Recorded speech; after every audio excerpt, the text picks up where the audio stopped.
The March 24th meeting of the Alamance County Planning Board will come to order. I got the roll. Have you got it also? Yes, sir. Okay. Has everybody had a chance to read the minutes from the last meeting? Yes, sir. Any questions?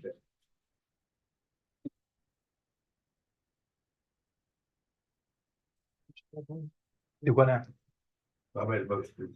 Okay, we got a motion. My second. Got a motion and a second. All in favor, aye? Aye. Opposed? All right, good. So, public comments. Mr. Philip Morgan. They're in a different place. You got your podium up today. Yeah, it's over there. Or do I do that where I need to go? I don't know. That's the podium. I'm good right here. How about that? Philip Morgan, 1300 Bonfire Drive. I didn't prepare nothing. It just kind of hit me at the last minute. I heard this group talking a lot about protecting farmers. I hear them talking about cones of influences on wells. Looks like the only person that farmers need protection on is these folks that want 2 acre, 5 acre, 10 acre lots. That's who they need protection from. That's some of this group. That's my opinion. I'm not here to be arbitrary.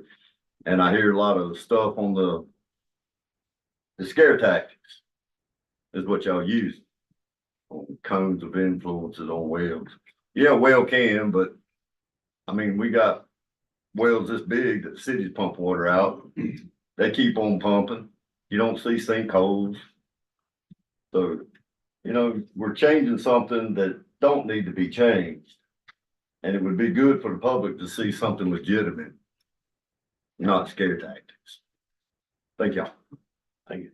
Mr. Chairman, since these are televised, it might be good to use a speaker. Okay. Jeff Allred. Where you want me at? Over there in front of that speaker. I don't see it.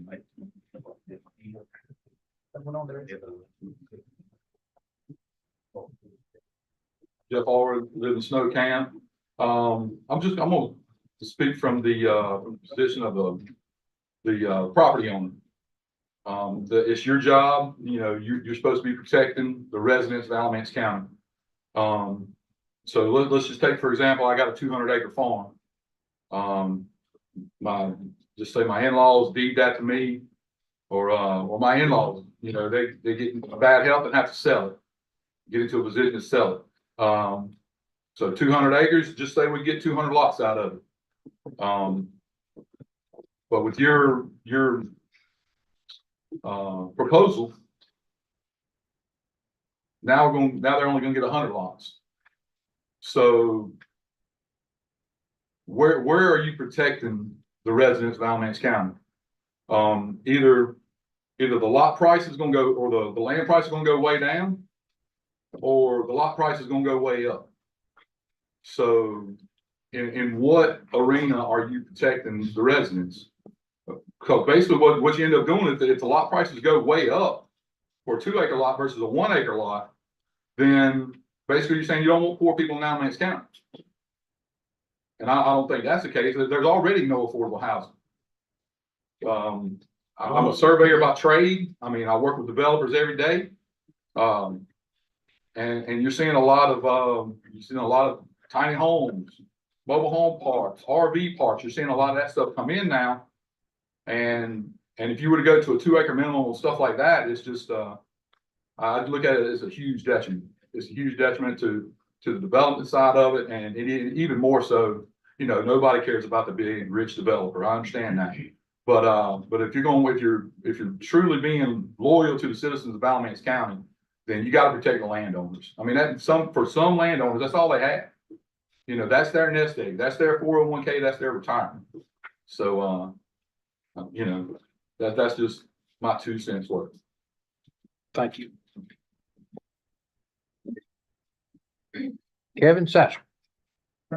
Rodney, I think Jeff covered most everything, so I may, you're okay, I'll save time, I'll just hold it up right now. Thank you. Kristen.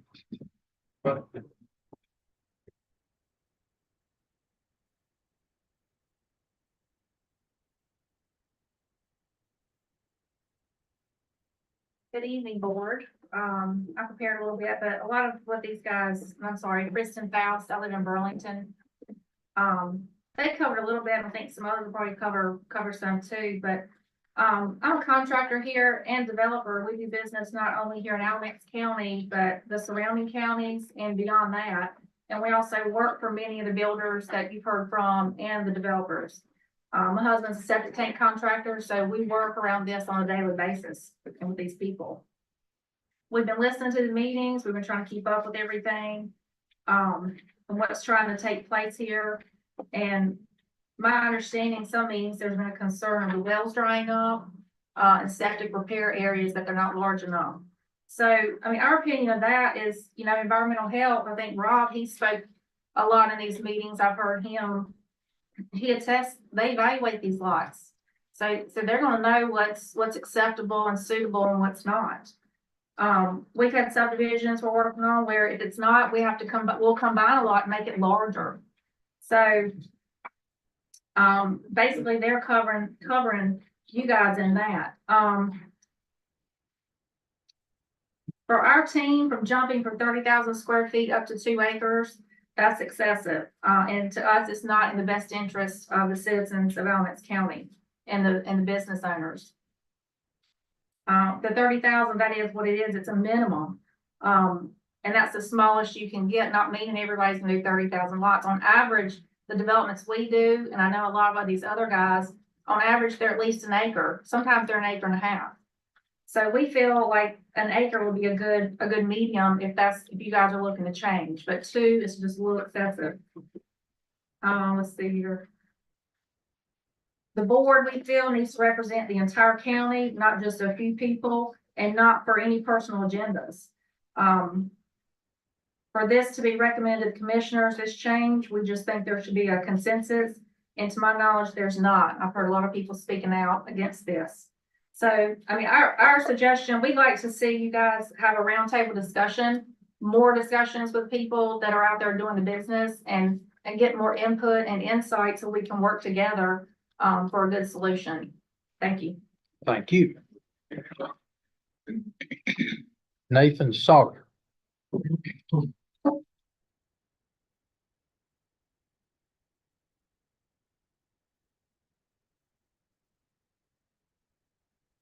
Evening, my name is Nathan Sawyer, I live in Burlington. I've been in the triad since 2007. I've probably built over 400 houses in Alamance County alone. And I plan on building another 400 in Alamance County. I'm bringing this as a point of affordability and affordable housing. There's no affordable housing now. My partner and I were just talking about getting into townhomes and tiny homes because that is the only form of affordable housing available today. I'm selling 1,500 square foot vinyl boxes for $375,000. I cannot double my land price. They won't sell. They won't appraise hardly at that price now. So I implore you to consider that it's going to have a negative impact on the growth of Alamance County. My business partner has, he's a developer, and over the last 12 plus years, he's developed over 2,600 lots in Alamance County alone. He has land holdings to probably develop another 1,500 lots in Alamance County. Those are lots that are, that's land that's purchased, but not yet approved. He's buying that land at a premium rate based on how much density he can get in that property with developments. Passing this would be financially detrimental, cutting his value in half. Thank you. All right, so that's our public comments. Does anybody here want to respond to anything?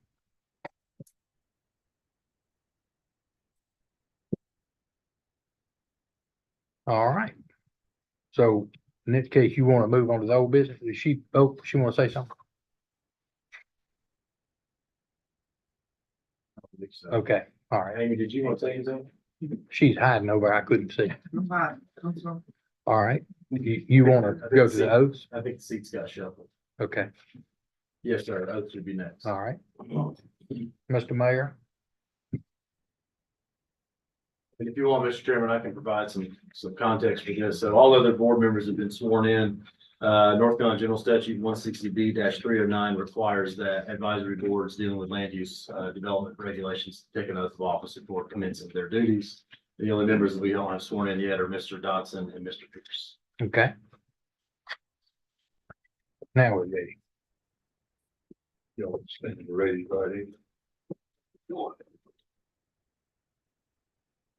I state your name. Stephen Dodson, Solemnly swear or affirm that I will support and maintain the Constitution and laws of the United States. do solemnly swear that I will support and maintain the Constitution and laws of the United States And the Constitution and laws of North Carolina, not inconsistent therewith. and the Constitution and laws of North Carolina, not inconsistent therewith, That I will faithfully discharge my duties for my office as planning board member. So help me God. and that I will faithfully discharge the duties of my office as a planning board member, so help me God.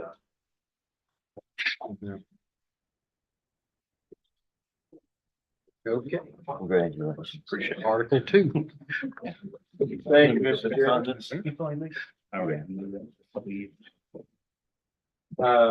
So as the board knows, we've been taking a look, piece by piece at the different, articles of the UDO just for modernization and making sure we're in line with legal compliance and things of that nature. During the February meeting, we took a look at some draft, changes from Article 2. After the last Historic Properties Commission meeting, however, I noticed that the vast majority of the old HPC ordinance, for whatever reason, did not make its way into the UDO when the UDO was, put together and approved in 2021. So this additional amendment here, and again, this is not to be voted on tonight. This is simply for the sake of taking a look at it now as part of the broader package. The amendment there is 12 pages of new text, which seems like a whole lot. But really what it is basically a verbatim copy of the previously existing Historic Properties Commission ordinance, which, as I mentioned, for whatever reason, did not make it into the UDO when the UDO was adopted in 2021. That's pretty much the long and short of it. The reason that there's so much in there, you might be asking, why is there so much for HPC and not necessarily planning board or board of adjustment?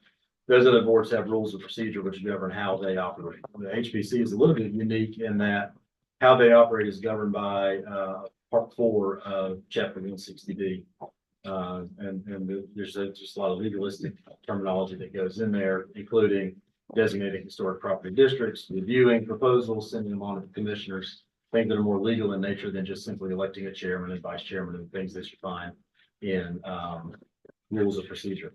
So that's that amendment, looking back on Article 2, and I'm happy to answer any questions that y'all might have about that. It's a question. I'm not just so I understand what this would look like. I think it's number 6 under 2.1.1 where it talks about the preliminary review of a quasi judicial decision. What's an example of that? I mean, I guess a quasi judicial decision will now go to the Board of Adjustments. Am I right about that, or what's the That is correct. What's process? the section again? It is section 2.1, number 6.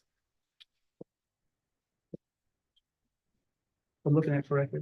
Establishment of 2.11. 2.11, yeah. Establishment of responsibilities. Item number 6 listed below.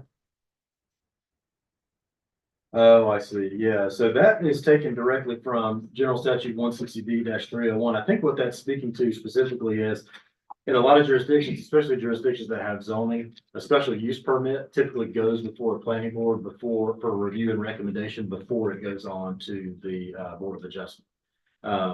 That language is copied directly. The duties of a planning board are the same no matter where you go, including that clause, even though this board in particular does not review special use permits. Okay. So this wouldn't necessarily apply to us, but needs to be here for. It's really just to make it uniform with state law. There may come a day when the planning board reviews special use permits before being passed on to the Board of Adjustment, so it might be good to have it in there now. It's just a mirror image of state law, and I don't think it really matters one way or the other Okay. to have it in there.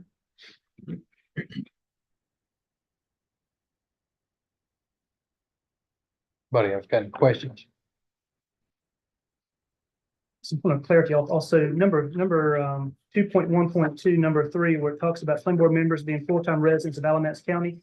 did the Board of Commissioners make a clarification to this recently as far as, I'm not sure what that clarification was, but I want to be sure that it doesn't affect this particular spot in our ordinance.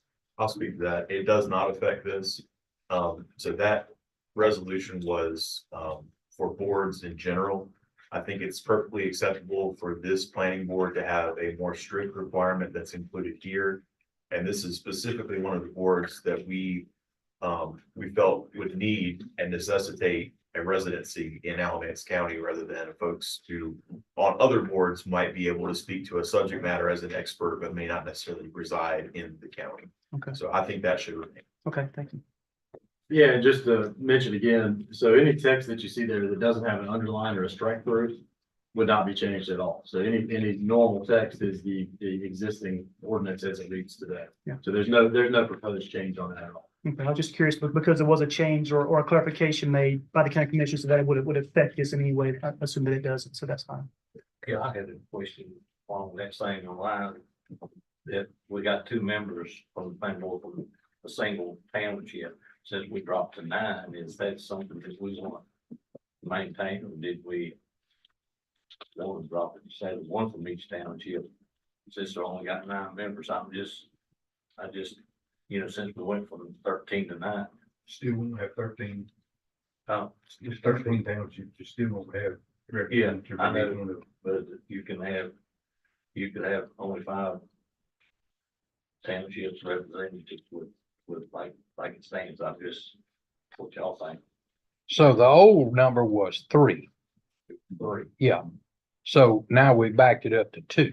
Okay. Now, what you're saying is right and correct on paper. Problem you run into, and it comes in waves. It's like a pendulum swing. Everybody wants to be on the planning board. Nobody wants to be on the planning board.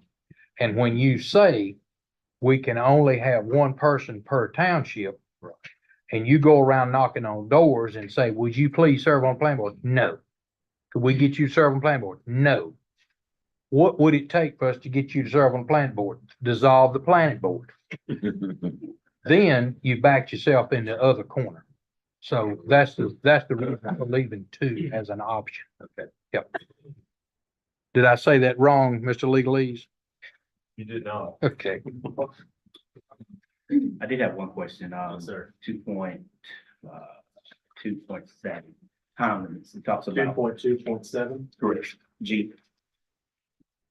Talks about time limits, and it was saying basically the 90 days, some, and that the time can be extended upon mutual agreement. So what happens if there's no mutual agreement? Do we have any provisions that can be done then if they don't? Because you think about it from both angles. So give me 90 days, if you haven't come up with decisions automatically approved. So I guess what will be the initiative to allow it to go beyond 90 days? So just to make sure I'm looking at the same subsection, this is 2.2.7 G. Correct. Okay. G. Mhm. The last sentence of the top paragraph talks about mutual agreement. Yeah. So I think what that's speaking to is, if you have a property owner or a party come before the Historic Properties Commission and apply to have their property enrolled as a district.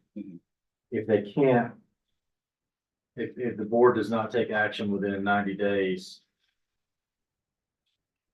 then the application would be deemed to be approved as submitted. And so I think what that's speaking to is, if the board doesn't take action, but the applicant may want them to make a recommendation, they could come to a mutual agreement with the HPC to extend the time limit. I think that just allows for that process, if I'm reading that correctly.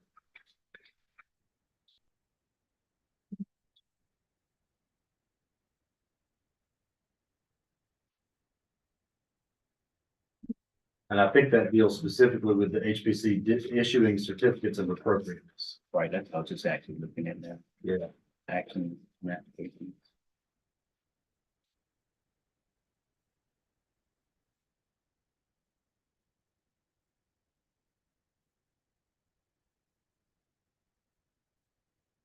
So I think if there's a desire, then the board can certainly fine tune that, but I think the intent of that section is just to allow for an applicant and the board to come to an extension of the deadline agreement if they feel the need as the process is going on to issue a certificate of appropriateness. So the Historical Properties Commission will be reviewing this also over the next few months as well before this goes forward, or? They can certainly review, they don't have to take any official action on it. Okay. You know, the way that this whole thing operates is the planning board makes the review and recommendations ultimately to the commission, which are the changes to the UDO. Right. Yeah. Their section there may be good for them to review it and see if they have any questions on. Certainly, yeah. And we emailed them, letting them know that the planning board was to take a look at these items tonight. Again, this is part of the larger process where the final adoption of this might not be more than a year. Sure. But yeah, certainly, I think if they want to have the opportunity to weigh in on it, there's no problem there. Sure. Under that same subsection, 2.2.7G, time limit. From my experience in dealing with permitting processes and such, this says 6 months would expire. Sometimes it takes that long to get through the processes involved. Yeah. So this would be if the HPC issues a certificate of appropriateness and says, yes, what you've brought before us is deemed appropriate, and you get a certificate of appropriateness, then either demolition or the work should commence within 6 months. Right. So there's a lot with historic buildings and old buildings. You find things you don't think you're gonna find. And there are things that involve the EPA and the North Carolina, Department of Environmental Resources. And those processes are not quick. Sure. Is there any provision? So then if that happened on someone's project, would they then have to go back and start all over again? Yeah, I assume they would. I think, if you guys deemed it appropriate to change that 6 month period to 12 or maybe something else, I think you could recommend that. But couldn't it take a year for them to get the permit issued? Because that was the key term, date of issuance. I mean, Yeah, because it suppose could be in triage or review Yeah. for 8 months or a year or 2 years Yeah. before they actually issue the permit. Then you start the work. And then it says if it sits dormant for 12 months, then it expires. Sure. My experience in certificates of appropriateness is academic only. I've never actually Okay. gone through the process of having a board issue a certificate of appropriateness. Like I said, a lot of this is language just copied verbatim from the old ordinance and very much in line with the state general statute. So Okay. I would assume that this board, if you wanted to change a timeline feature like that from 6 months to maybe 12 or maybe 18, wherever the case may be, I would assume that you have the authority to do that. Or at least to recommend it. Yeah, if I could weigh in, I believe the language says that, it talked about, the work has to be, commenced by them, not completed by them. Right. So I think there would be leeway for, someone to prove that they have at least started a process under the COA. Sure. And if that 6 months expires and they've started that, I think that would be, approvable still. And I guess at that point, it would be up to the HPC to make a determination. If somebody's procuring approvals from other agencies, the HPC could say, okay, obviously you've commenced work, even if you haven't physically driven a nail or painted a shingle. I was gonna suggest also that you've got sentence 2 in the first paragraph of that subsection says the time period may be extended upon mutual agreement between the commission and the applicant. I know that deals solely with the application approval process, but if you were to stick that same sentence at the bottom of paragraph 2 there, you would effectively fix that problem as well.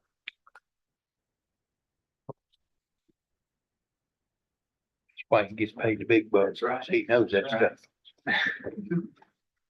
Yeah, I just sound like I know the law. He really doesn't.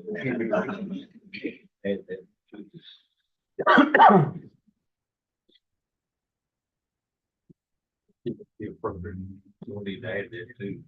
That's what I'm saying. Yeah, so I can certainly make sure that that's added to the draft. Okay. But that's all that I've got for Article 2. Okay. Right now, this got one clarification. Okay. On 2.61. Mhm. You all see.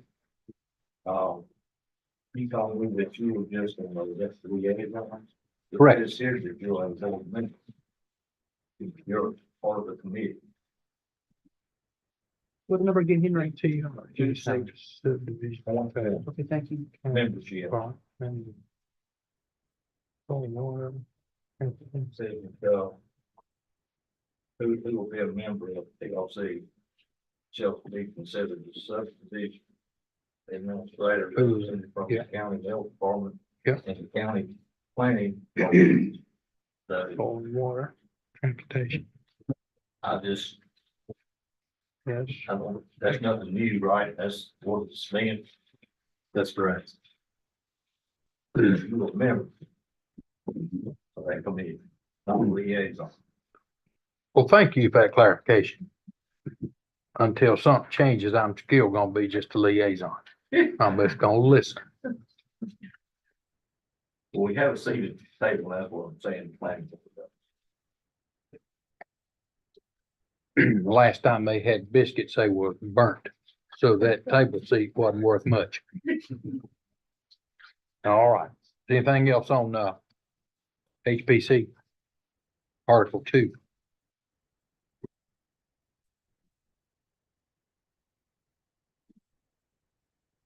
Anything else you wanna add Yes, to it? sir, that's all I've got. All right. Well, in that case, any other old business? Okay. So RV park ordinance. Amendment application number 1. Thank you, Mr. Chairman. Mhm. Mr. Anthony Moyes and his son Josh Moyes are requesting a UDO amendment which would narrow the RV park clearway width from 60 feet to 30 feet. The draft amendment of that change is shown in section 6.14.1 B1. And it's about as simple as it gets. It just strikes through the number 60 and would substitute that out for the number 30. Are the Moises here tonight? No. And I assume they may be open to speaking about this as well. The only thing I'll add, Mr. Chairman, is that I did visit the property on February the 22nd with Deputy Fire Marshal Jesse Glenn, just to get his input on emergency service access, road safety, fire safety, things of that nature. I certainly don't want to speak for him, but he didn't find that there be any issues with reducing the clearway, as long as the travel way, the actual travel path was, up to a proper standard for passage. Right. That's all I've got on it. I'm sure if you want to hear from the applicants, they'd be willing to speak, and I'll be happy to talk about the procedural process on this as well. Okay. You wanna talk to us? I can. We'll listen. As Tony comes up, I will, for full disclosure, I just want to let you know that Tony's my cousin, so I'm gonna recuse myself from any voting that takes place tonight as far as this goes. Yeah, as y'all know, back when we did phase 2, we went through quite a bit of issues that we had to fix. There was no campground ordinance then. So the campground ordinance was wrote then off of our park. They came out and actually went through our park, and that's where the ordinance was wrote. But I'm not sure where the 60-foot clearway came in as compared to what we had out there. Because on a campground, you're trying to give people a little bit of privacy. And when you're in the woods like we are, you try to make it as tight as you can, but you still try to leave trees in between. Well, if we have to go to a 60-foot clearway, that's going to do away with, all of the privacy trees that are in between there. And we've had a few times, we've had the EMTs and stuff out there. It's never been an issue with them getting in. Every campsite we've got has 2 ways in. One way in, another way in, another way out. So there's no dead ends at all in there. And I know we're asking to change this ordinance. I don't know whether that's something that y'all are willing to do or not, but just in my opinion of what we've seen, the 30-foot clearway is plenty, especially if there's 2 ways in and out. That's all I've got. Okay.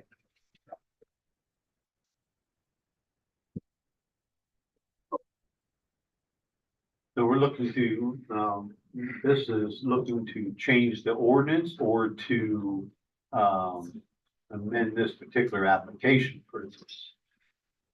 That's an excellent question. So this would be broadly applicable to all RV parks going forward in the county if it were adopted. This is not their specific application. Their request would again be equally applicable to all properties in the county, all RV parks. I guess, could you shed a little light on, I guess, is there a difference between the clearway versus the travel way in which RVs are come and go? Sure, yeah. So the clearway is actually, a term not as common, not used as commonly as a right of way. So your right of way is your broad path in which your road travels down, and on the road, you've got your mailboxes and your drainage swells and all the rest in the right of way. And our ordinance, mobile home parks and RV parks have what are designated as the clearway. So it's basically the internal right of way of the property. So the clearway that they have is basically tree to tree, but the travel path is just the gravel road. And I took pictures. If you want to see pictures, we can show pictures. And I was kicking myself because I didn't get a width measurement of your road either. Most all of them are at least 20 to 25 foot of gravel, two dump trucks spread out. And this is all a one-way traffic in there. It's all one-way traffic. No, there's two ways in, two ways out. The road is wide enough for RVs to pass on, so they're able to go both ways. Yeah, that was my only thing, is could two RVs pass each other on the same road? Yeah, so this is kind of the middle interior of the property. Yeah, that's the newest one that we put in to work, because we've got a ditch line down in the bottom to where we have to cross over.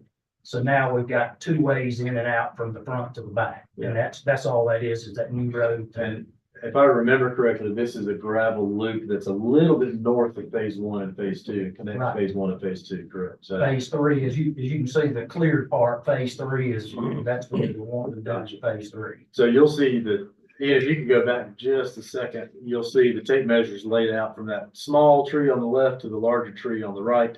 And then if you go to the next slide, next picture, that is 27 feet. So just a hair under the 30 that would be requested, and obviously that's from a rather small tree. If you go to the next picture after that, Ian, for context, there's the fire marshal's truck out on the road. And then we've got a couple other pictures after that. The next one is closer to the entrance of the park. Gentlemen, correct me if I'm wrong. And this is even much wider than the road that we had just measured. So Ian, if you'll zoom in or go to the next one, you'll see the tape measure. It maxed out at 35 feet. And that wasn't even obstruction to obstruction. That wasn't even tree to tree. So that one is much wider than 30. And I'm glad I got to use those pictures.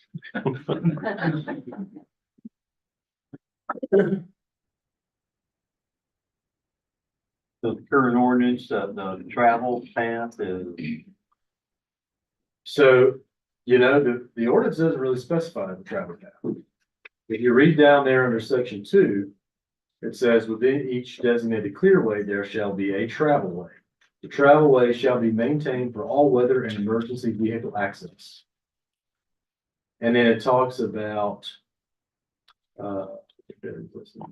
actually, maybe, so the minimum width of 24 feet or as appropriate, or by the appropriate regulatory agency. So yeah, I guess subsection 2A there does talk about a minimum travel path width of 24 feet.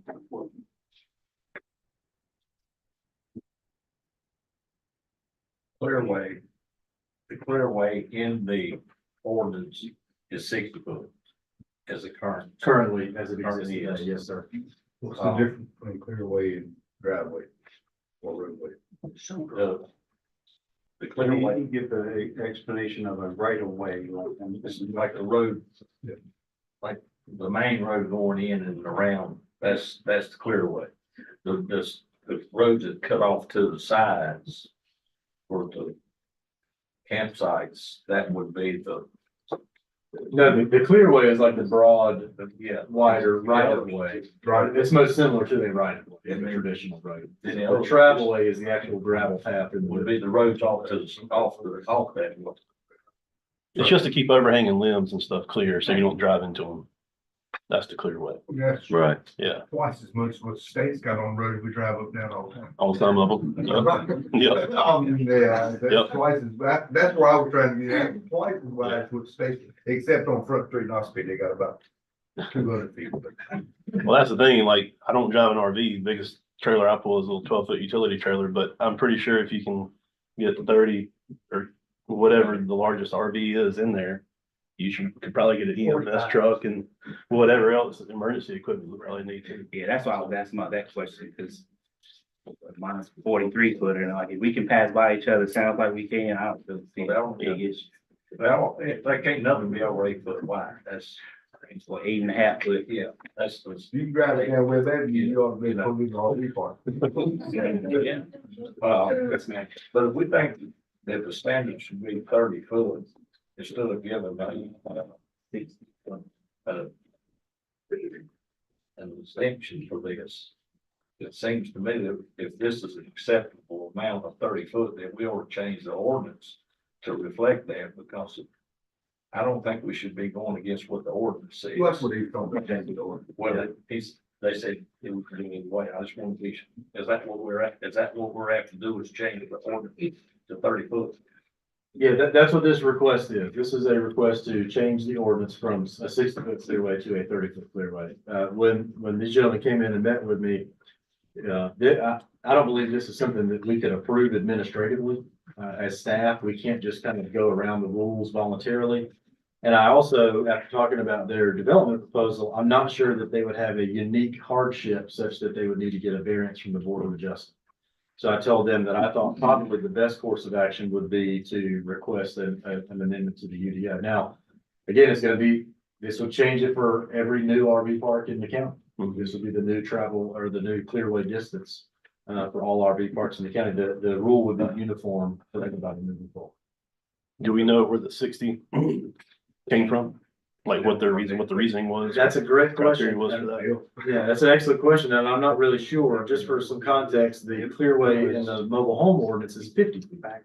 So as it exists today, you have a wider clearway. Technically, you have less clear way for mobile home for emergency access than Right. for RV. Yeah, so I got you. to me, that's a little maybe Conflict. backwards Yeah. or at least not uniform. Yep. So no, I'm not sure where that came from. I do know that I believe it was before my time, but the RV park ordinance is a relatively new feature.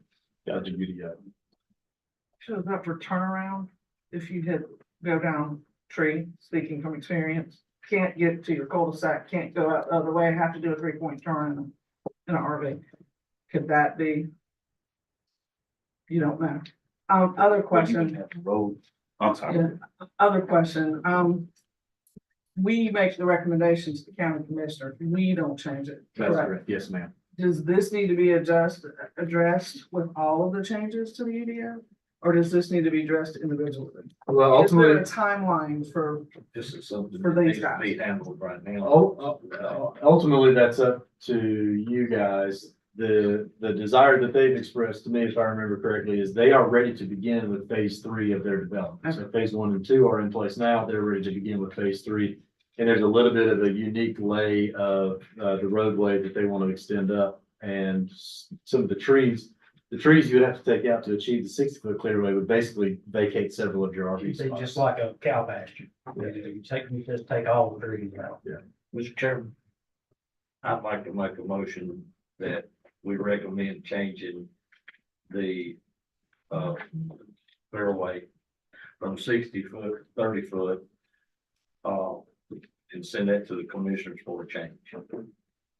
Got a motion? I'll second that. Got a motion and a second. And it says that we're gonna recommend the county commissioners change from 60 to 30 feet the clear way in RV parks. Mr. Chairman? Yes, sir. I think Mr. Isley has to be recluse his vote. I think he had to have board action to approve that. Otherwise, his vote would count as a yes vote. A no vote is a yes vote with parliamentary procedure. So I think you just simply need to make a motion to allow him to recluse himself and the board vote on it. Okay, I'll make a motion that we allow. Second. so we got a motion and a second to allow Mr. Isley to recuse himself. All in favor, aye? Opposed? You're recused. No vote for me. Okay. Now, do we need to go back and start over? Or can we pick this other motion up? The motion's still, it's not been voted. So we've got a motion and a second. Yes, sir. Yeah, I just have a statement. So General Statute 160D-604D requires a planned consistency statement whenever a planning board proposes a text amendment to the commissioners. And because I like you guys so much, I have drafted one for you to consider. I'll be happy to read that if you'd like me to. Fabulous. So You better put him on your Christmas card list right now. So the guideline for the general statute is that any text amendment be in line with previously adopted plans. So with that in mind, this is what I have drafted.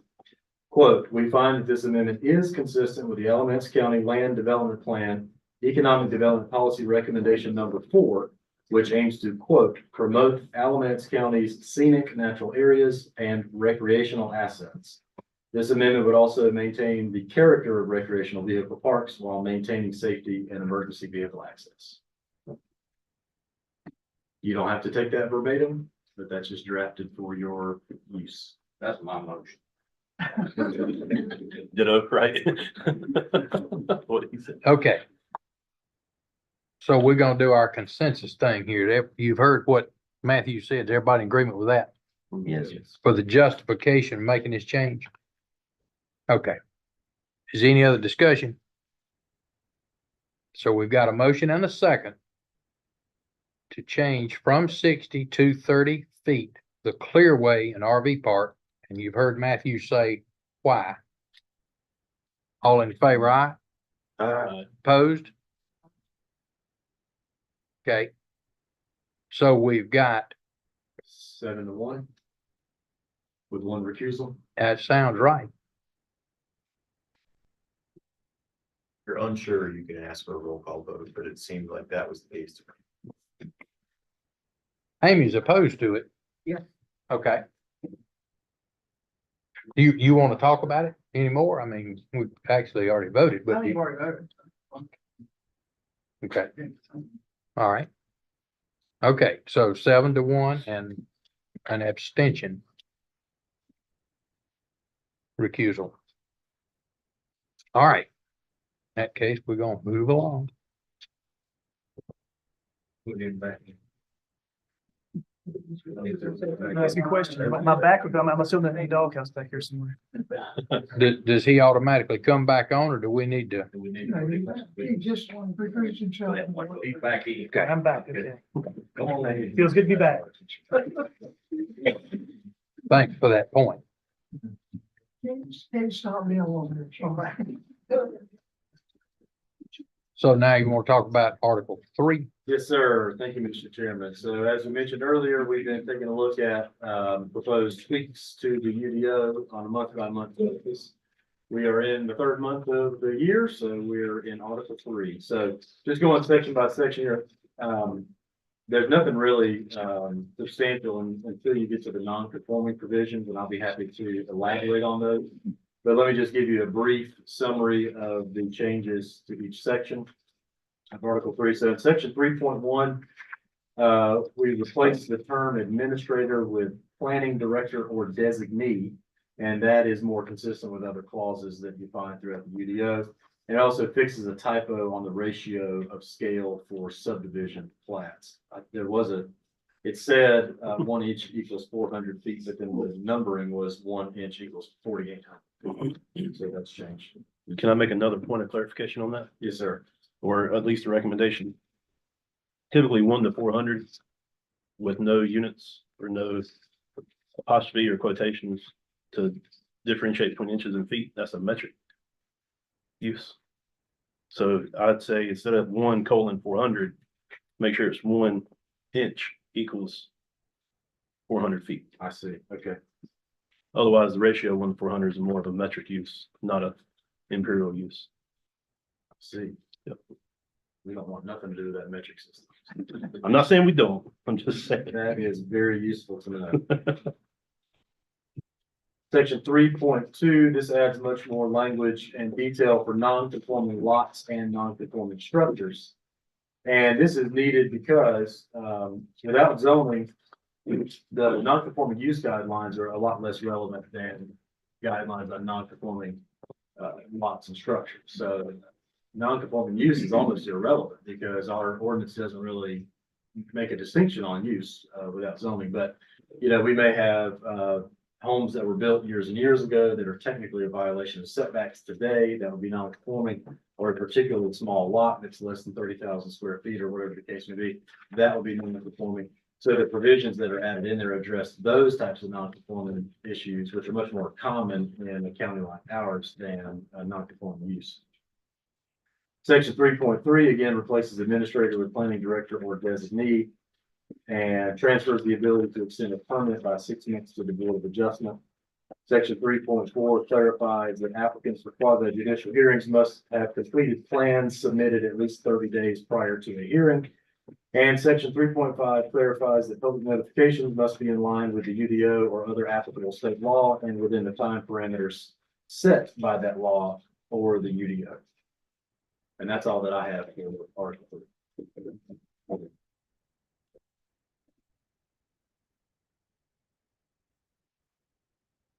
And I will do my best not to bring back 12 pages of amendments up next month.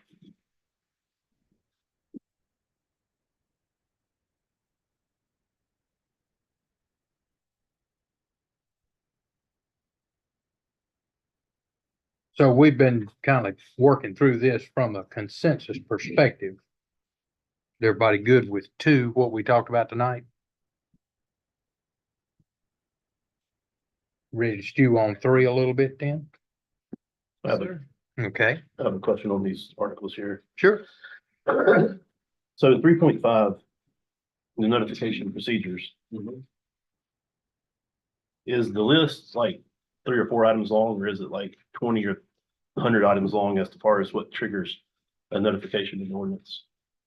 Like what activities in the ordinance would require public notification? Yeah, it's just gonna vary from issue to issue. So if there's ever a public hearing for a UDO amendment, for example, before the county commissioners, I think that there has to be newspaper circulation between 10 and 25 days prior to that amendment. If there's a quasi judicial matter to go before the Board of Adjustment, there's a similar 10 to 25 day time parameter. I think it varies based on the type of application. State law says a lot about those few types of items, and there may be provisions in the ordinance that I'm not thinking of right now where the county has separate time parameters on notifications. Okay, but like, I guess a Public hearings, certain type. public hearings for HIDO amendments, for example, would probably be one. Okay, but that's like just for changing the language in the ordinance. No, that would be for hearings, for public hearings, for development applications, for quasi judicial applications. For the heavy industrial uses. Or for others, or for public hearings, or for. Are there any triggers like for residential developments, like for a 10 lot or 100 lot subdivision? Does any of those sort of plans trigger? Not presently. Okay. Okay.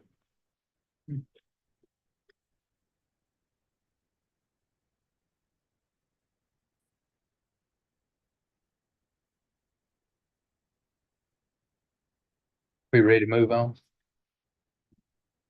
Okay. Subcommittee recommendations. Thank you, Mr. Chairman.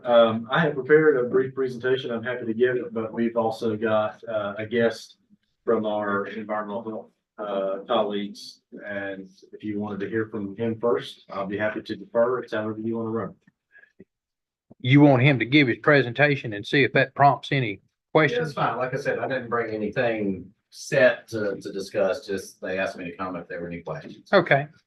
Well, let's do the presentation, see if that prompts any questions, and then maybe we can tie all them together. That sounds great. Okay. Ian, do you mind bringing those slides up on the board there?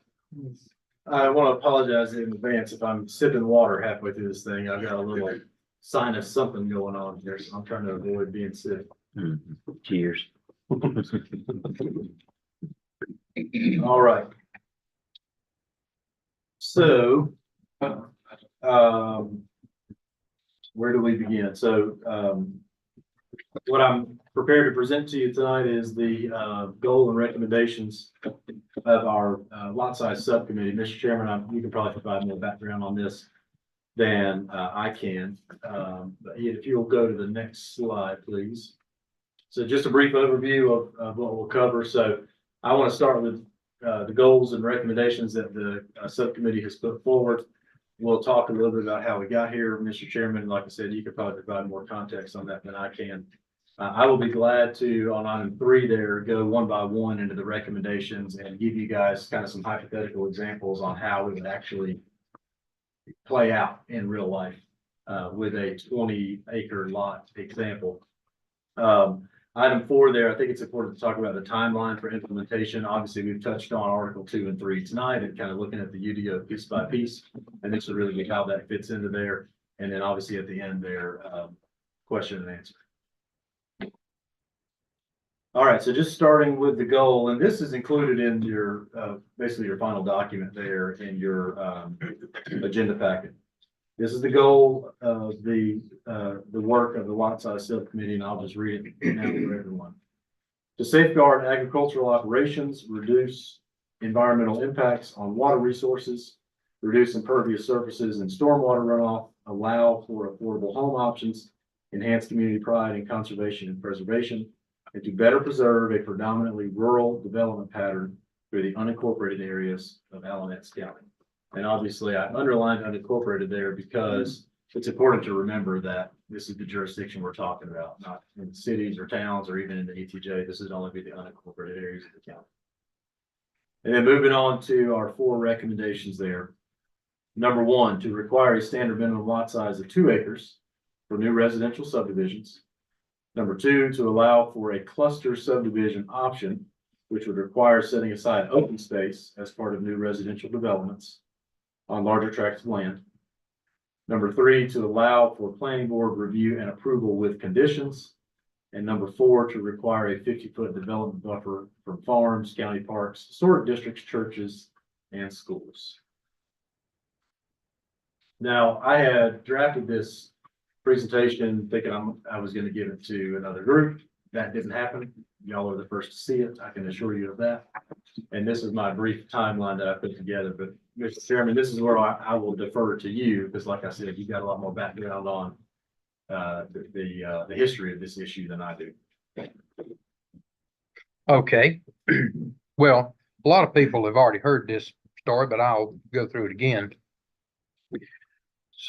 I am the one who decided in my mind that with the growth going on with the Toyota site, Wolf Speed site, the VinFast site, if we wasn't careful, the southern part of Alamance County was going to be steamrolled with development. So I said to this planning board, we need to do something. This is where the conversation started. And as of this meeting tonight, the official action that has been taken is to appoint a subcommittee to look into it. And that subcommittee was charged with or challenged to back up this concern with data. Now, we understand that it wasn't the job of the subcommittee nor this board to concern ourselves with environmental issues. That's the Environmental Health Department. We also understand that it's not our job to concern ourselves with taxes. That's the commissioners and the tax department. we understand and know that when you start asking questions and gleaning information and learning, it's inherent that you're gonna learn some stuff that you really didn't want to know. So here we are. Here's the data. I'm not even gonna talk about the environmental. We've got a guy here who's gonna address it. The county has 3 revenue streams. They're all taxes. They're just different types of taxes, but they are agricultural taxes, commercial and industrial taxes, and residential taxes. And here's what we've learned. Agricultural tax money comes in at a rate, and the county makes money off agricultural taxes.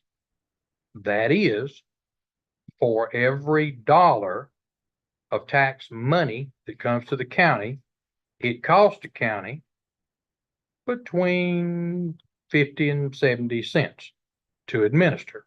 So they make about 60 cents. They make about 40 cents, cost them about 60. Commercial makes money. Every dollar comes in, cost them, just depends, but about 60 cents to administer. Residential, on the other hand, cost the county. That is, for every dollar that comes in, depending on where in the county it comes from, it costs between $1.35 and $1.50 or 60 cents to administer. Translation, Alamance County and everybody else too, but here in Alamance County, we lose money with residential development. Now, you could hear me say no residential development. Not what I'm saying at all. But what I am saying is we need to have a balance of agricultural, commercial and industrial, and residential, so that when the monies come in and the monies go out, and we understand about that because we have seen it. we keep it balanced. We understand it's going to be like this right here, but it can't be like this or this. If what I think is going to happen happens, I don't know where we're going to get the money. We don't have schools now for the children we got. If we start absorbing from all this perceived growth, we're short in ambulances, sheriff department short on his staff. I mean, the list just goes on and on. The road infrastructure is not capable of handling the traffic we got now. If you don't take my word for it, just go out and ride around. So we need to do something to control and balance. That's where we are in this. And we started working on this.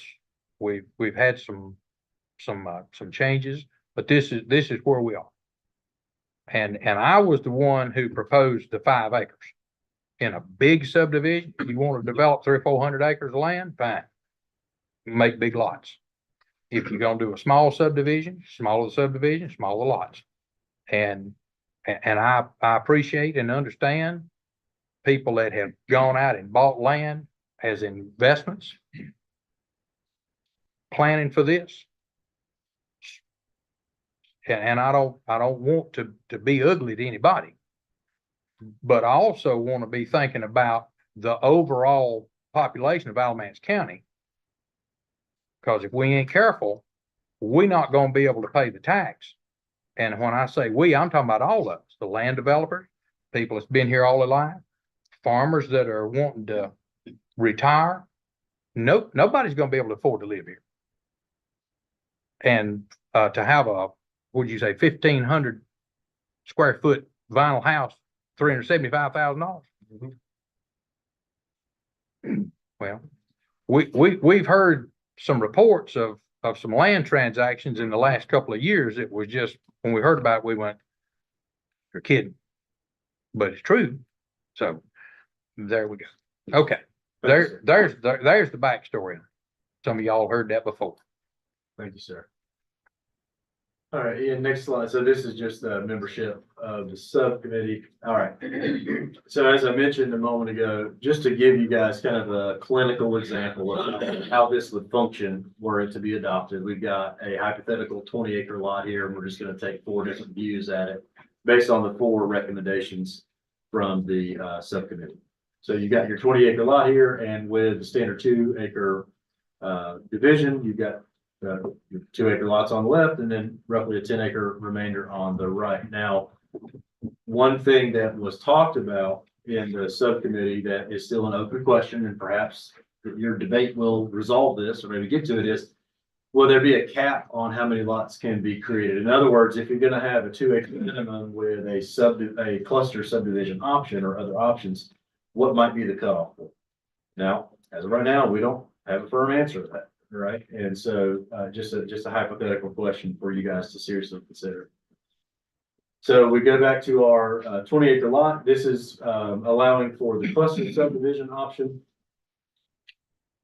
And this is roughly, now I know I want to make sure to point out too that I know these are very, very sophisticated drawings that I put together. And so if you guys have any questions, I'll be happy to explain it to you. But basically, you got your 20 acres there in the beginning. Cluster subdivision allows you to aggregate smaller lots in one area and leave a remainder of an open space on the left. So in this hypothetical example, you've got your smaller lots on the right, and then you've got probably roughly, 35–40% of the total initial property there reserved. Could be a shared well and septic area, could be a neighborhood park with trails or picnic areas, whatever the case may be, reserved in open space for mutual use by the neighborhood. On our next one here, this is definitely much better rendering than I came up with. This is from the North Carolina State University Conservation Subdivision Handbook. In their handbook, they called it the Conservation Subdivision. For our purposes, in a lot of jurisdictions, you just understand it as a cluster subdivision. Over on the left, you got a more traditional subdivision, and we process these all the time. You got your roads going in, you got houses roughly equally spaced apart. You've got modest sized lots. Pretty uniform, you see these everywhere. But on the right would be your cluster, where you, at the end of the day, you got the same number of homes. You actually may have less infrastructure, and then you've got that shared open green space in the broad middle and on the left-hand side of the picture there. All right, recommendation number 3, to allow for planning board review and approval. Vaughn, you can correct me on this if I am wrong, but this came about, part of the discussion was, I think you had talked about driving through a neighborhood where there were many, many lots, and that these lots were all 3 or 5 acres with nice homes, and at the end you had a cul-de-sac, and it looked like a more or less traditional subdivision, which you had quite a few lots there, and they were not 2-acre lots, they were of a different variety. And so we talked about an opportunity where if somebody had a development proposal that wasn't either the 2-acre minimum or wasn't the cluster subdivision option, instead of going through the administrative review process, could they go through a planning board review process and possibly have conditions attached to that development? So if we go to the next slide here, again, we go back to our hypothetical 20-acre lot. And let's say that the developer comes in and they say, well, I don't know about quite doing 2 acres. I've got 1.5 acres, and roughly this is what I want it to look like. They would bring that into us. We would give it a review. We would get it on the planning board agenda, and through what would have to be a more detailed process, the finished product could look something like this, where the planning board says, okay, this isn't within the guidelines of the 2-acre or the cluster that we have set forth. This is a different kind. But in the review and approval process here, we're going to say, yes, you can do this, but the conditions may be landscaping, they may be buffers from neighboring properties, they may be sidewalks, things of that nature. Again, these are just hypothetical examples. I got a question. Yeah. He's got 16 lots at 1 acre apiece. That's 24 acres on a 20-acre tract of land with a road in it. Yeah, so again, the scare tactics that were brought up earlier. That's what this is. At least do the math right. That is me not paying attention to exactly how many lots I've created. Yes, sir. So that's not, I again. think there's a lot of people not paying attention. So again, it's just a hypothetical example and definitely do not mean to be misleading. All right, and then item number 4 would be the 50-foot buffer from farms and county parks. And Ian, if you'll go to the next, so we've got our 20-acre lot there. And so assuming the math works out, you've got again of the hypothetical 1.5 acres. Well, this would be, if the next slide, Ian, would ultimately look something like this, where maybe you've got a church on one side or a agricultural property on the other side. You just got that 50 acres that buffers both. Next slide. Okay. So here's where we are. Any questions about any of that so far? I know that's probably a lot of information, and obviously it's still kind of hypothetical draft stage. But again, I just kind of want to give you guys a little bit of a clinical view of how these recommendations might play out if they were actually adopted into the ordinance. I guess just one, how does the planning board, again, I'm not clear on how the planning board would be able to weigh in or on a scenario. Can you give me like? Sure, yeah. So this is common in other jurisdictions. So what would have to happen is some pretty thoughtful and clarifying amendments to the ordinance where, you know, the goals that we've talked about here and something similar about agricultural preservation, about predominantly undeveloped area, about mitigating environmental issues and buffers and things of that nature. You would need to set up goals and you would need to set basically policy prescriptions for yourself that you could then reference when you go to attach conditions to the development.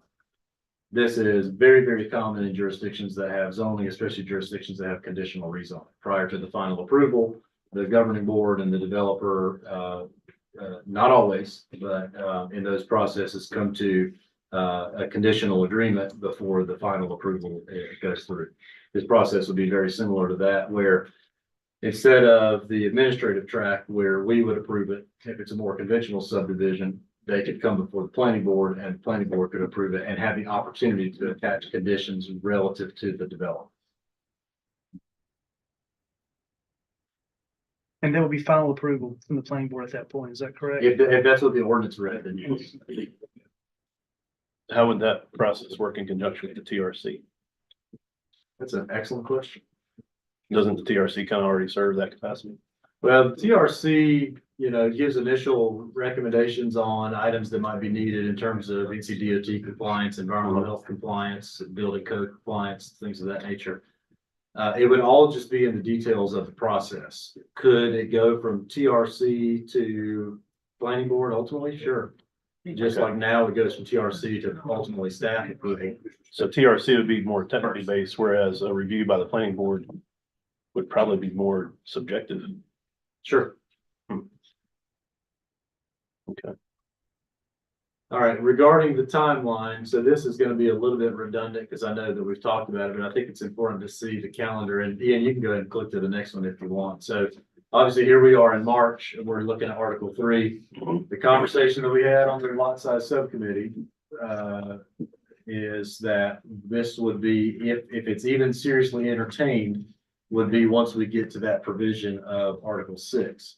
Now, Article 6 has 14 parts.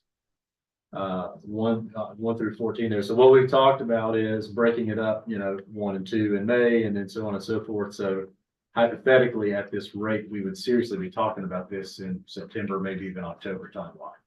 Now, what you guys could tell me tonight is you don't like any of this and we're not going to do it. And that's perfectly fine. That's your prerogative.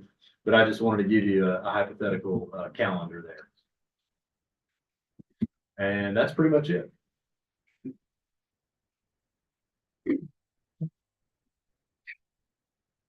You want to hear from environmental health now? That's up to you. Yes, sir. Do you mind speaking to us a little bit? No, I mean, do you have specific questions, I guess? I mean, because I can't speak to a lot. So just, you know, I'm Wilson Mize. I'm with the Department of Human Services. I've run the state's private well program since 2008. So I deal with all private wells and just recently took over the septic side of things. So I can speak to what these guys do, but I can't speak to what you want for lot sizes, stuff like that, but from an environmental health standpoint, I can try to answer some of your questions. Okay, so let's you and I talk a little bit since this is still my baby. Okay. And I'm the one who said all this. Today in Alamance County, the minimum amount of dirt that you can put a well, septic repair area, and a house site on is 30,000 square feet. Now, when I initially talked about this, I prorated that number out over 100 acres, which yields 140 lots. Now, everybody in this room knows that there is not a perfect 100-acre tract of land where every 30,000 square feet of dirt will perk. And there's already roads and infrastructure in place so that all you got to do is just 100 by 300 and lay them off. There are some, but they're not everywhere. However, using that number, if you put 140 wells and 140 septic systems on 100 acres of land, at what point, if ever, should you expect a problem with cross-contamination? I think that's hard to say. I mean, I said it earlier, a septic system is meant to treat the effluent. It's meant to treat the wastewater. So, I mean, we have been permitting thousands of wells since 2008, many of which are 50 feet, 55 feet away from a septic. Right. I will say development drives our program. We finally, after 40-some years, have a new set of wastewater rules, and what you'll find in those new rules as of January 1st are lesser setbacks to allow for growth, to allow for larger houses, smaller septic footprints, closer wells. But if you look at the numbers as far as wells in close proximity to septic systems, we see E. coli, which is a good indicator of potential contaminants from a septic system, less than 0.3% of the time. Okay. And then nitrates is another indicator. We very rarely see nitrates. So if we're looking just from a water quality standpoint, we don't see the contamination coming from septic systems. The bulk of the contaminants we see statewide is naturally occurring, whether it's arsenic, radiologicals in Wade County, stuff like that. Not so much from a perfectly working septic system. You may find issues with older wells that aren't properly constructed that these guys haven't permitted, or older septic systems that are failing. That's where you end up having some of the issues. But with new development, new regulations, better contractors putting in these systems and wells, you really don't see much, if any, contamination because of the septic system. Would you, and I'm gonna put you on the spot. Okay. Would you feel comfortable telling Alamance County to not worry about this? There's nothing to be concerned about. Put the houses in there, feel good about it. I mean, I can't make that recommendation. All I can say is that's what I see statewide. I mean, I see, now I will say I spoke to Vance Granville County commissioners a few months ago. They're looking at similar issues. They're looking at cluster subdivisions. They're looking at larger lot sizes, but they're kind of looking at, they want to do away with community wells. They want the individual wells, not community wells, because you talk about cone of depression, a larger well serving 50 homes is going to have a much larger cone of depression than an individual well. But all I can attest to the fact that we have plenty of subdivisions with half-acre lots. And yes, you're right. They may not all pass when they go out and do their septic work. That's on the developer. There may be lots they can't develop, or they may have to combine lots or get easements. But all I can say is we don't see at the state level, and I deal with all 100 counties in the state, a major concern when it comes to smaller lot sizes. And I mentioned to you, I've got some quarter-acre lots where they're older subdivisions. They're repair exempt. They don't have to have the repair area. And there's also, these guys can tell you, there's new septic systems that they can go on much smaller areas, much more costly, but that again, that's where the development kind of drives those systems. And of course, that was the other thing it talked about. Because here again, it's not the planning board job to concern with environmental. It's also not our job to be concerned about taxes. But for the right price, you can put septic anybody where you want to. I wouldn't say anywhere, but I mean, you have a lot more options now than you probably did 30 or 40 years ago. I mean, you can spend 40, 50, $60,000 on pre-treatment drip systems. So there's systems out there to accommodate either less suitable soils or small well lines. Yeah, so not trying to use scare tactics here, but when you say it can be done, that is a true statement. If you spend enough money on it, it can be done. On what? $1 million That's- house. Yeah, And that's where you may the- want more information from environmental health. I mean, I'm sure they've got numbers in the past 20 years, how many lots they've had to turn down. Yeah, from what I understand, you got fairly good soils in this county compared to others. So, I mean, they may be able to give you a better idea of how many of the more expensive systems have had to go in, how many lots have they had to turn down, and that's again on the developer. Like I said, they may have to have larger lots in order to accommodate, depending on the part of the county and what kind of soils are there. Mhm. And he's talking about half acre lots. He mentioned half acre lots. We're talking about 3/4 acre lots here in the county. Yeah, he said quarter acre lots. Yeah. 10,000. Yeah, quarter acre lot. He's saying, yeah, that's. I've right. dealt with quarter He acre did lots, say but that's quarter like acre in lots. Northampton County on the lake, you're talking lots that have been there since the, 50s, and they're tearing down houses, building new houses on the waterfront. It's all saprolite systems. We have 100-foot setback from well to saprolite until the new rules came in, but there are quarter acre lots where they're repair exempt, so they still have room, but now we'll say with those, you struggle trying to find areas for a new septic when it does fail. But a half acre and larger usually have enough room to at least have that initial repair. Well, if Alamance County don't see this as a problem, Rodney don't see it as a problem. But if it becomes a problem, Rodney's gonna be the one that says, cause we got a saying at my house, and it sounds like this. When Rodney's wrong, it's an opportunity for him to learn. But when he's right, it ain't never good. So, in other words, if y'all want to develop all the land, put the houses in here, can't protect them, that's fine. I'm doing what I feel compelled to do. And I'm not gonna say the Lord has led me here, but I've spent a fair amount of time on my knees getting to this point. But if nobody else sees it as an issue, then that right there is fine. Wilson, thank you for serving the state. I did have one question, switch gears over to the well side, just to kind of disprove any theories or things that we've heard in the communities.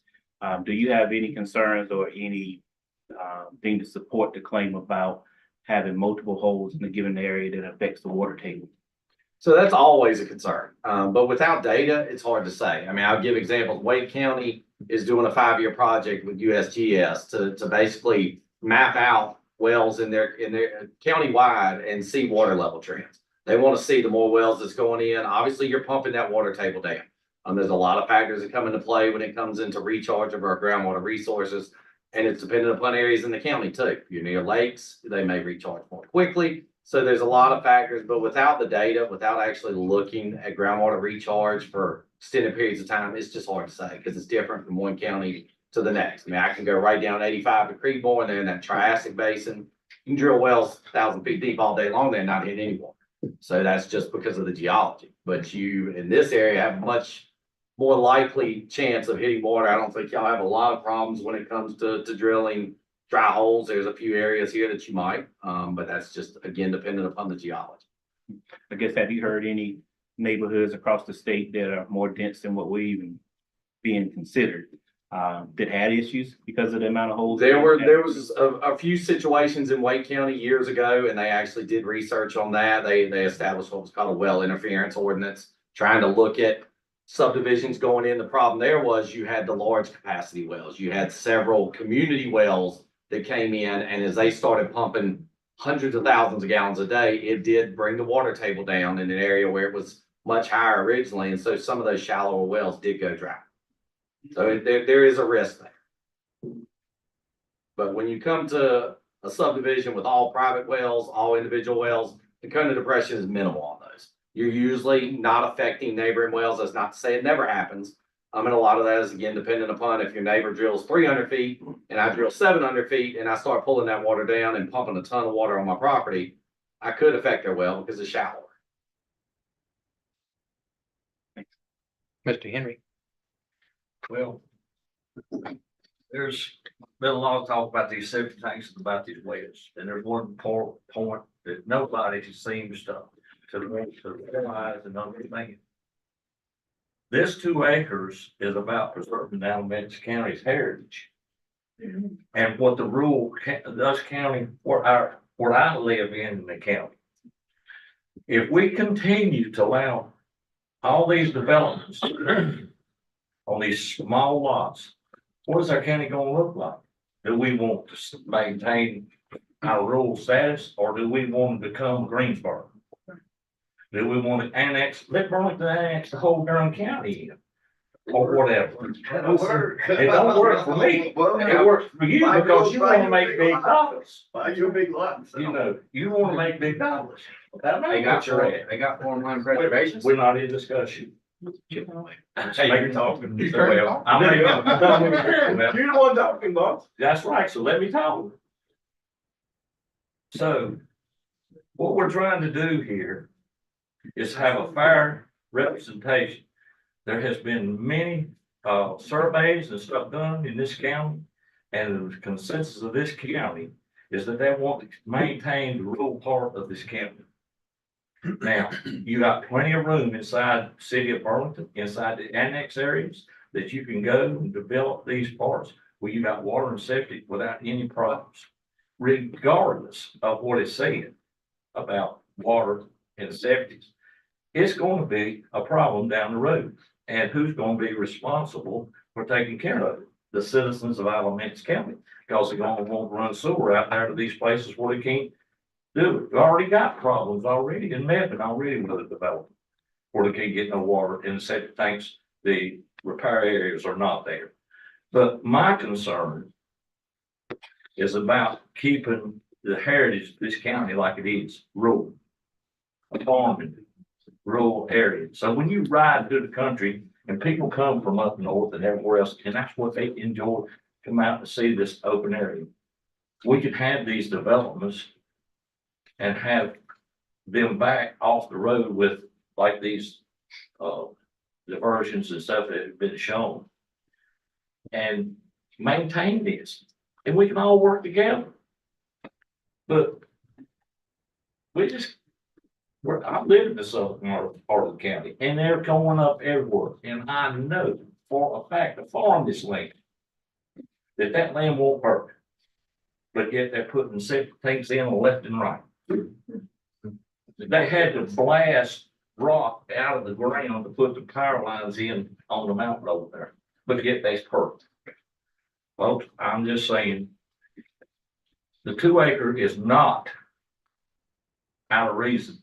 We have a large part of this county that's already in the 2 acres restriction because of watersheds. So that's what we were trying to accomplish here, is have a uniform lot size across this county of 2 acres. Don't think that's unreasonable. And we tried to put in a suggestion that would allow for cluster areas. I'm not in favor of that, but that's what we were trying to take everybody's concerns in, place. I would like to ask you a question. On these community septic systems, does the state have any kind of jurisdiction or anything over these as to making sure that they're maintained and taken care of? We have these HOAs that come in and do these things, but I know personally, and I know a lot of y'all probably know that these HOAs fail. What happens down the road 10 or 15 or 20 years from now? Everybody done come in here and made their money and gone. But these people that's living here has got this problem. That's my concern, is keeping Alamance County rule. And I'm done. I'm off my soapbox.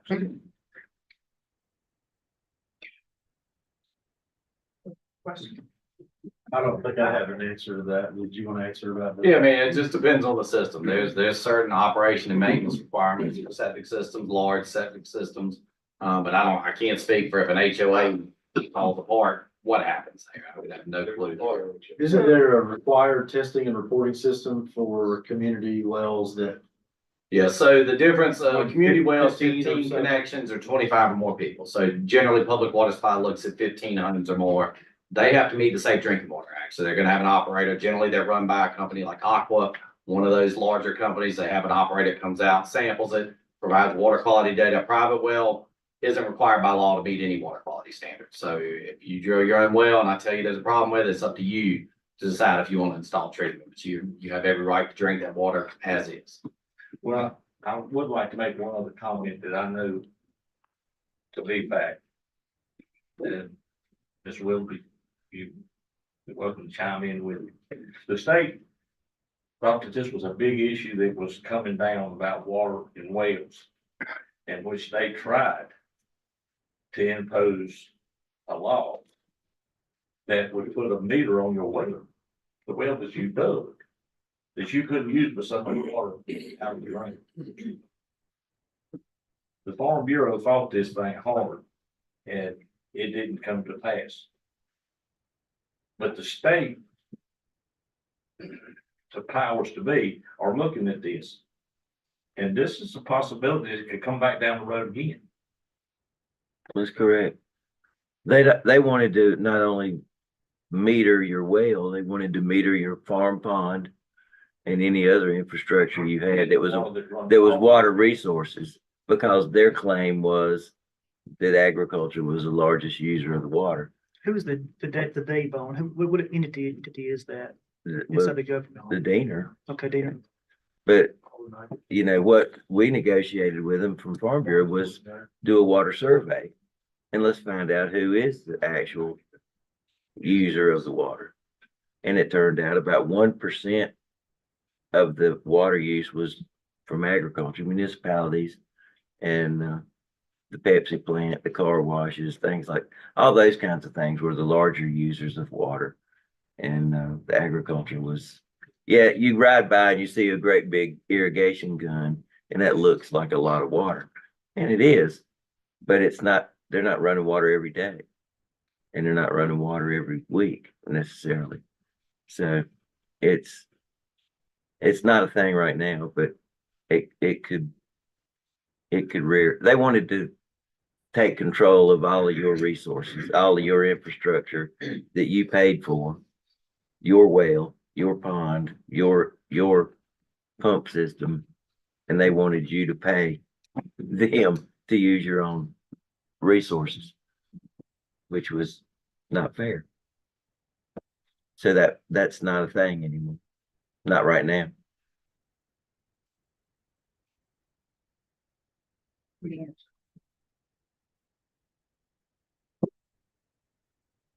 Anybody else got any questions, for Mr. Matts? All right, thank you. Yes, sir. Appreciate it. You got anything else? No, sir, that's all I've got on that. I mean, if the board has any questions or wants to follow up in any way next month. I have a question. So it may be in the ordinance here somewhere. I just don't know where it is, but the 2 acre lot sizes, how would that affect, say, a family member giving another family member a lot? Would that also fall underneath that 2 acre minimum as well, or is there something that says that doesn't apply to that? No, I think that's an excellent question. Again, it would depend on the details of the wording of the ordinance. As state law right now protects any type of subdivision if it is for the purpose of settling an estate. So if it were a last will and testament settling an estate and passed on to family members, my understanding is it wouldn't be subject to the 2 acre minimum. If you wanted to have some sort of a family carve out exemption, I think you could make that part of the ordinance. It would just, if it were adopted broadly as is, it would affect everybody. If you wanted to have nuance and carve outs in there, I think you could allow for that. So I think I saw a comment that if someone purchased a lot 6 months ago, 2 weeks ago, a year ago, whenever, in relation to this change, if that lot was already deeded off and for use for residential, any changes that we make in September or November or whenever would not prevent that owner from using that lot for the intended purpose. Yeah, Correct. that's absolutely It's correct. Yeah. grandfathered in. Yeah, and I think actually legal protections for non-conforming lots, whether we're talking about today's regulations, looking back at lots created 30, 40, 50 years ago, or future regulations looking back at lots now, I think those legal protections are very important, and that's partially why I made sure to add those to the draft proposals for Article 3. Another question, I don't know, I guess this is the right time to ask this, but to the subcommittee, because I'm looking at the goals here and looking at how this committee put together their recommendations that they're sharing with us. And I can see the footprint of a lot of these things that's whether I agree with them or not inside the recommendations, other than one point, maybe you can provide some clarity to me on this. And that is the allow for affordable home option. Increasing the lot size, I'm just concerned that would not fit the goal that has been put down here. Maybe there's, and I'm just now coming on, so it's maybe the conversation was had prior to my being on, since January. But how does that fit into the increased lot size, category? And the reason I ask that is that, I got a daughter that's getting married next week. So you can imagine it's a pretty busy time right now, the next 7 days. But her and her fiance had a difficult time finding affordable housing. And so they're living, they got into an apartment, which isn't affordable, was more affordable than a house that they could buy. And it really come down to my understanding, a lot of it is supply and demand within the county. I may be wrong about that, but I feel like that's part of it. I've done some part-time real estate work on the side of a real estate license, and I helped or tried helping a young couple a couple of years ago pre-COVID. They got approved for a certain amount for a house, and we got to looking at housing options within their approved amount, and there was just nothing there that was suitable for them to move into. And so they said, let's just take a pause. Let's get an apartment for 2 to 3 years. We'll see what we can do when we get out to be able to maybe our amount will be more then than it is now. We find better home options. They came out of that, called me back. We started looking at houses again, and the gentleman made the comment, we were approved now for much more than they were previously. We're seeing the same houses. And so how is this, what's the problem here? And then again, it comes down to I think a lot of demand and supply. And so my concern is in looking at this, and maybe as we talk through this a little bit as we go, you can help me understand it better. But finding the affordable home options with increasing the lot sizes seems they don't go together necessarily very, very well. I agree. My wife and I, we went through a very similar challenge just middle and late last year. I mean, up on North 62, up before you get to the Castle line, there's several houses being really developed there. Those lots are around an acre or so. And there was a odd shaped piece of property just in the curve of a road. And it was like 5 acres for $60,000, let's say. I think that was the estimate on it. We went to go look at it, but the way the land was sloped, you could drive down into a hole to get to it. So you'd spend who knows how much in grading and fill dirt just to get you a good usable drive access in there. And that was,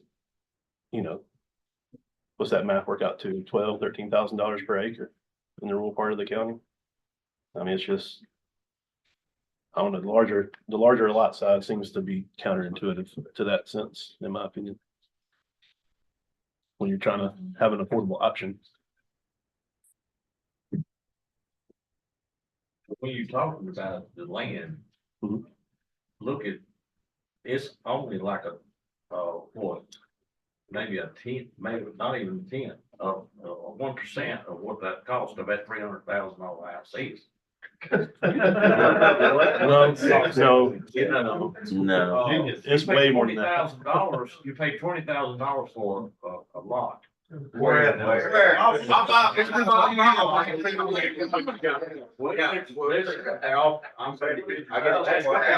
That's what the county's got, that's what the county's got on the assessment for a lot, is $22,000.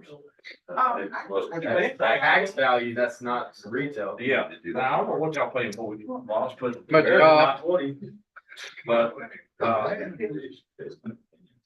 I'll do a subdivision 3 weeks ago, a 1 acre lot.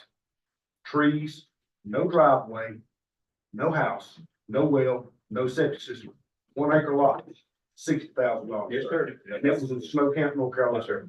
Well, Jim, I wrote 120 for them. I cannot tell you how many people have called me, customers of mine, for the love of God, we need lots. Where can we find lots? They're not there. They're not there. And I sat right there in that chair and we talked about increasing lot size, 30,000 square feet. We talked about an acre. An acre I can deal with it. 2 acres, which is it's y'all's job now. I'm out of it. 2 acres is too coarse. It's a whole lot of people will not be able to afford to buy a house. They will not be able to afford to build a house. Sir, I can assure you the price of property now. You can't buy a $60,000 lot, pay to have cleared, well, septic, and then hire a reasonable general contractor to build your house. And say your lot is 0.5% of the cost of that house. If your house is $2 million, maybe.